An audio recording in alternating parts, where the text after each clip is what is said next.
Hello, we are the Group 5 and we are here to present our final project and wireless satellite communication. I'm Clarice Perserio Cumban. I'm Mark Anthony Villena. And Mark Angelo Pangutila. And I am Mikael Chautong. So today in wireless satellite network subject, we have present the IoT-based cloud shelter using the rain sensor and LDR. So this is how the system works. Tingnan rin siya sa YouTube.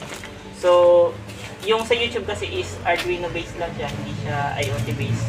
And then we have add some additional features na may LDR na inad namin. So IoT based siya kasi pwede siyang i-monitor yung level of LDR values and then yung sa rain sensor. So since kapag umuulan eh nahirapan tayong magpatuyo ng damit. So kapag umulan at napatakan tong rain sensor, automatic siyang i-close yung shelter. But unfortunately kapag minsan may mga panahon na biglang uulan tapos mamaya liliwanag.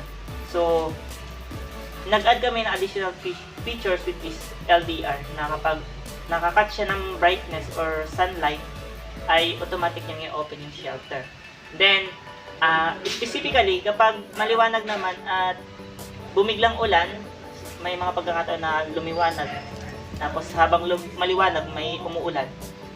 Ang priority naman niya is itong rain module. So tendency niyan i-activate niya ngayon para i-close yung shelter. So since IoT based siya, so i-try natin since medyo yung araw natin ngayon is medyo di gaano kaliwanag. So i-use natin yung itong flashlight. Yan. So i-assume natin siya isang sunlight.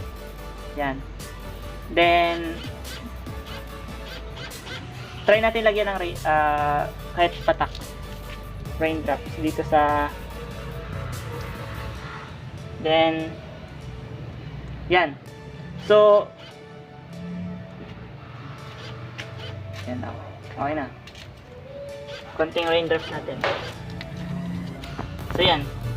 So once na maliwanag siya tapos umulan, yan.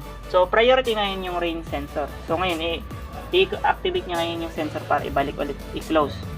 At dito rin nakikita natin sa ating web server kung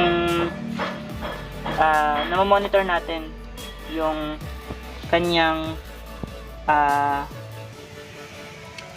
data. Yan, cloud shelter. Yan. So pwede nating i-monitor anywhere as long as may internet tayo. So naka-auto mode tayo. So may patak na droplets na nilagay tayo kanina kaya nakalagay yan.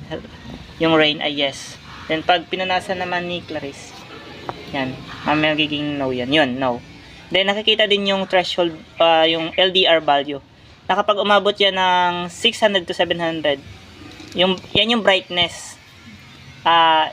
Ibubukas ngayon yung shelter. Pero pag yan ay tinakpan natin yung LDR sensor, yan, bumababa. So, pwede natin din siyang i-manual mode kapag gusto nating manual at medyo para hindi tayo mahirapan pwede natin siyang i-manual. Yan. Back ulit natin. Kailangan maganda yung internet. Yan. Yan. So, open natin. Yan, manual yan. And then, close. Try natin yung auto. Yan, naka-auto. Yan. Dahil na uminit bigla, yan nakabukas siya. Try natin lagyan ng raindrops. Yun. Lagyan natin ng rain. Konting raindrops. Yan. Okay. Pag mo nga na, yan. So yan, kahit maaraw, nakalagay nyo LDR value nasa 700. Tapos may rain. Yan.